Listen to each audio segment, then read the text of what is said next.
अगर कोई कमी हो जाती है तो भी घर के अंदर शिव पुराण, घर के अंदर गरुड़ पुराण का स्मरण जो आप लोग करते हैं या गीता जी पढ़ते हैं, शिव पुराण नहीं गरुड़ पुराण का स्मरण आप करते हैं और गीता जी पढ़ते हैं, किसी किसी के घर में ऐसा होता है। शास्त्र कहता है, शास्त्र वर्णन करता है कि आप शुद्ध हैं, अशुद्ध हैं, सावड़ लगी है, सूतक लगी है या कितने भी आप अशुद्ध हैं तो भी भगवान का नाम लेने में और भगवान का नाम सुनने में कोई दोष नहीं लगता। भगवान का नाम लेने में भी कोई दोष नहीं है और भगवान का नाम सुनने में भी कोई दोष नहीं। खूब सुनो। कई माताएं कहती हैं 4 पीढ़ी में, 5 पीढ़ी में, 6 पीढ़ी में, 7 पीढ़ी में कोई चले गया, अब हम कथा सुने कि नहीं सुने, हम मंदिर जाएं कि ना जाएं, कथा भी सुनो, मंदिर भले ना जाकर शिखर का दर्शन करो और शिखर दर्शनम सर्व पाप नाशनम। घर में कथा को भी सुनिए और मंदिर के शिखर का दर्शन। फिर किसी ने कहा कि मान लो रजस्वला धर्म आ गया, रजो धर्म आ गया और रजस्वला धर्म में हम कथा सुने कि ना सुने, सुनो। सत्संग, कथा का सत्संग श्रवण करने में कोई दिक्कत नहीं, सत्संग की कोई मना नहीं। जिस समय पर द्रौपदी का केश खींचा गया था उस समय द्रौपदी रजस्वला थी, रजो धर्म से। तो क्या भगवान ने उसका चीर नहीं बढ़ाया? भगवान सोच लेते, विचार कर लेते कि द्रौपदी रजो धर्म में है तो इसका चीर नहीं बढ़ा सकता मैं। भगवान जब भी मिला है तुम्हारे इस काया को देखकर नहीं मिला, भगवान जब भी मिला है तुम्हारे दिल की भाव को देखकर, तुम्हारे हृदय को देखकर। सावित्री ने, सत्यवान जा रहे थे वन में, सावित्री कहती है कि मैं तुम्हारे साथ आज वन में चलूंगी। सत्यवान बोले मुझे लकड़ी लाना है, संविधा लाना है भोजन के लिए। सावित्री ने अपने ससुर और सास से कहा कि मुझे जाने दो इनके साथ में। ठीक है बेटा जाओ, चल। जाते जाते सावित्री एक काम कर गई जो हम हमेशा आपको कहते आए हैं, वो सावित्री ने आज कर दिया।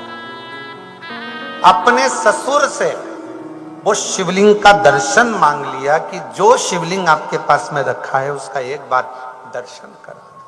हम आपसे रोज कहते हैं अपने दिन की शुरुआत 1 लोटे जल से करो। रोज प्रतिदिन सुबह शंकर जी के मंदिर जाकर 1 लोटा जल चढ़ाकर उसका दर्शन कर कर फिर नौकरी पर, ऑफिस में, सर्विस पे, दुकान पर फिर जाओ तो तुम्हारी जिंदगी में कोई भी अड़चन आएगी तो टल जाए। मुझे एक बार उस शिवलिंग का दर्शन करा दो पिताजी जो तुम्हारे पास में है। जैसे ही सूचना मिली धुमसेन ने अपना शिवलिंग निकालकर दर्शन कराया। सावित्री प्रणाम कर कर उसका स्पर्श कर कर अपने पति के साथ चल दी। बाबा, शिव पुराण कहता है एक बेलपत्री का छोटा सा टुकड़ा भी जब कोई व्यक्ति अंदर खा लेता है, एक बेलपत्र का थोड़ा सा टुकड़ा भी अगर कोई मनुष्य खा लेता है, शिव जी पे चढ़ा हुआ या शंकर पे चढ़ा हुआ जल पी लेता है या शंकर जी के शिवलिंग का स्पर्श कर लेता है, तो उस स्पर्श का फल, उस बेलपत्र के पत्ते का फल, उस जल का फल उसके शरीर में 21 दिन तक रहता ही रहता है। अब बेलपत्री का पत्ता तो उस समय पर नहीं था, सावित्री ने नहीं पाया। शिव जी पे चढ़ा हुआ जल भी सावित्री नहीं पाई, केवल शंकर के शिवलिंग का स्पर्श करा, प्रणाम करा, दर्शन किया और सावित्री चल आश्रित होकर शिव कथा कर रहे। अपने घर से निकलो तो एक लोटा जल चढ़ाकर निकलो, अपने घर से निकलो तो शिव का स्पर्श कर निकलो। आपके घर में शंकर का शिवलिंग है? हाथ उठाओ जरा, किस किस के यहां पर है? होना चाहिए, रखिए। भले छोटा सा कंकर शंकर हो, छोटी सी शिवपिंडी हो, शिवलिंग हो, छोटा सा शिवलिंग तुम्हारे घर में हो, भले नंदी हो ना हो, सर्प हो ना हो, पर शिवलिंग आप अपने घर से निकले तो पहले शिव को स्पर्श कर लो। शंकर भगवान कभी नहीं देखते कि तुम शुद्ध हो कि अशुद्ध हो।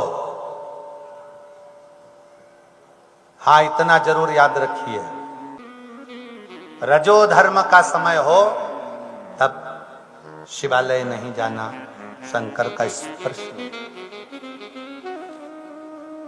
दूरी।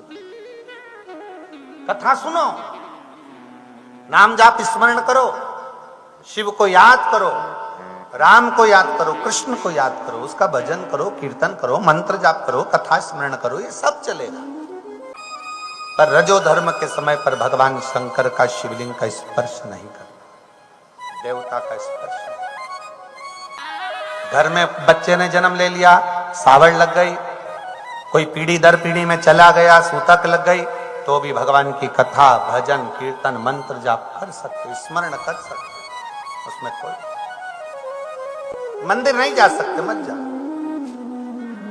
भगवान को नहीं छू सकते, मत छुओ, पर भजन, कथा, सत्संग स्मरण करो,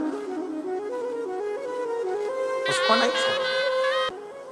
शिव कथा कह रही है, भगवान शंकर का चरित्र कह रहा है, शिव महापुराण की कथा कह रही है, शिव तत्व का। सावित्री जी ने भगवान शंकर का स्पर्श कर प्रणाम करा। सत्यवान के साथ वन में गई। सत्यवान वृक्ष पे से लकड़ी काट रहा था, थोड़ा सा सर में दर्द हुआ, सावित्री से कहा मुझे दर्द है। सावित्री ने कहा आप नीचे उतरो। बड़ का पेड़ था, जिस वट वृक्ष के नीचे सावित्री अपने पति का सिर गोदी में रखी। किसका पेड़ है?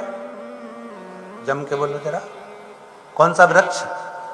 वट वृक्ष, बड़ का पेड़। किसका प्रतीक है वट वृक्ष?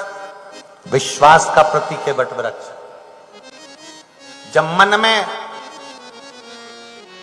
फिर निवेदन है, अगर कोई तुमसे कह दे कि तुम्हारा ग्रह बेकार चल रहा है, तुम्हारे राशियां बेकार चल रही है, तुम्हारे दोष है, कोई कह दे कि तुम्हारे ऊपर ये दोष है, कोई कह दे तुम्हारे ऊपर वो दोष है, कोई कह दे तुम्हारे नक्षत्र बेकार चल रहे हैं, कोई कहे तुम्हारा एक्सीडेंट का योग है, कोई कहे तुम्हारा ये योग चल रहा है, कुछ कर सको ना कर सको, एक काम जरूर करना, किसी बड़ के पेड़ के नीचे, बट वृक्ष के नीचे थोड़ी देर बैठकर रोज प्रतिदिन श्री शिवाय नमस्तुभ्यम का जाप करना प्रारंभ करो, या पंचाक्षर मंत्र जपो नमः शिवाय, या षडाक्षर मंत्र जपो ओम नमः शिवाय, या महामृत्युंजय मंत्र जपो।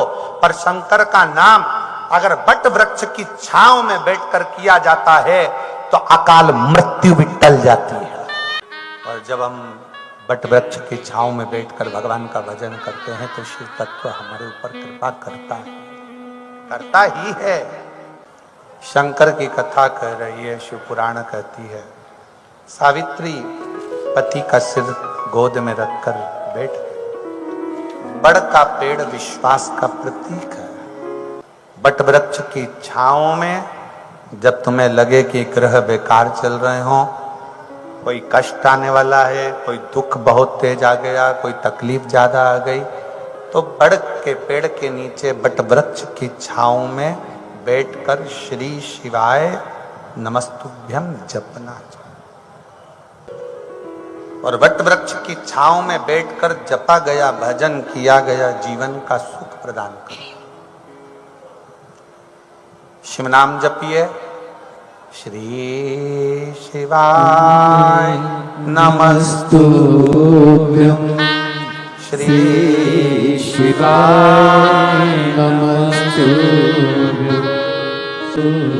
सावित्री ने सत्यवान कहते हैं कि मैं ऐसा लग रहा है कि मेरे प्राण जा रहे हैं। क्या देखा सावित्री ने कि सामने एक काला सा मस्तक पर हीरे रतन का मुकुट पहना हुआ, हाथ में गदा, भैंसे पर सवार एक सामने यम खड़ा है। यम की भी सामर्थ्यता नहीं होती है कि शिव भक्त को ऐसे ही उठाकर ले जाए। यमराज की भी सामर्थ्यता नहीं है कि शंकर के भक्त को उठाकर और ले जाए। अगर आप प्रतिदिन भगवान शंकर के मंदिर में जाकर एक लोटा जल चढ़ा रहे हो, श्री शिवाय नमस्तुभ्यम का जाप कर रहे हो, दरवाजे पर श्री शिवाय नमस्तुभ्यम लिखा हुआ है, वाहन पर, गाड़ी पर, ऑटो पर, कहीं पर भी श्री शिवाय नमस्तुभ्यम लिखा हुआ है, तो कहीं ना कहीं वो आपके काम जरूर आ। शिव तत्व अगर आपके पास में है तो अकाल मृत्यु टल जाए। अकाल मृत्यु वो मरे जो काम करे चंडाल का, काल उसका क्या बिगाड़े जो भक्त हो महाकाल का। जो शिव की आराधना में क्या सामने यम खड़ा है। सावित्री तुम्हारे पति को लेकर जाओ। सावित्री कहती है ये मेरे पति हैं, मैं जाने नहीं दूंगी। आप जानते हो सावित्री कहती हैं कि मेरे पति शिव की आराधना करते हैं और मैं शंकर का स्पर्श कर कर। यमराज ने कहा तुम्हारे स्पर्श के कारणवश ही हम तुम्हारे सामने आकर खड़े हो गए हैं और तुमसे पूछ रहे हैं कि इसको ले जाएं। ले जाने लगे। आप अपना कर्म करो, मैं अपना कर्म करूंगी। शिव महापुराण की कथा कहती है शंकर के भक्त को अपने कर्म में लगे रहना चाहिए, बाकी का निर्णय तो शंकर करेंगे। यमराज ले जाने लगे, सावित्री पीछे पीछे जाने लगी। आखिरी में यमराज ने सावित्री से कहा कि तुम शंकर का स्पर्श कर कर आई हो, इसलिए मेरा मन है कि तुम कुछ मांग लो। 4 वर मांगे। ससुर का गया हुआ राज्य वापिस आए। मेरे ससुर वापिस राज के सिंहासन पर बैठे हैं। मेरे ससुर अपने पुत्र को अपनी आंखों से देखें। और चौथा, मेरे गर्भ से मेरे पति के माध्यम से मेरी संतान हो जो मेरे ससुर की गोद में जाकर खेले। यमराज तथास्तु कह दिए। ले जाने लगे तो इतने में सावित्री ने कहा कहाँ ले जा सकते हो, क्योंकि मेरे ससुर को बेटे का दर्शन करना है और मेरी संतान इन्हीं के माध्यम से होगी, इनको तुम मार नहीं सकते। सावित्री तू जीत गई। और जीती क्यों है? क्योंकि तू जिस शंकर के शिवलिंग का स्पर्श कर कर आई है, आज अपने पति का काल हर कर भी स्वयं महाकाल की कृपा तू प्राप्त कर गई। काल हरण कर कर आई है। और मेरे जीजियों, मेरे जीजाओं, मेरी बेटियों, बेटाओं, मेरी माताओं, मेरे भाई, मेरी बहन, एक बात का स्मरण करिए, प्रतिदिन शंकर का दर्शन करिए, प्रतिदिन शिव का स्पर्श करिए और प्रतिदिन श्री शिवाय नमस्तुभ्यम कहिए। उसका फल मिलता है, जरूर मिलता है।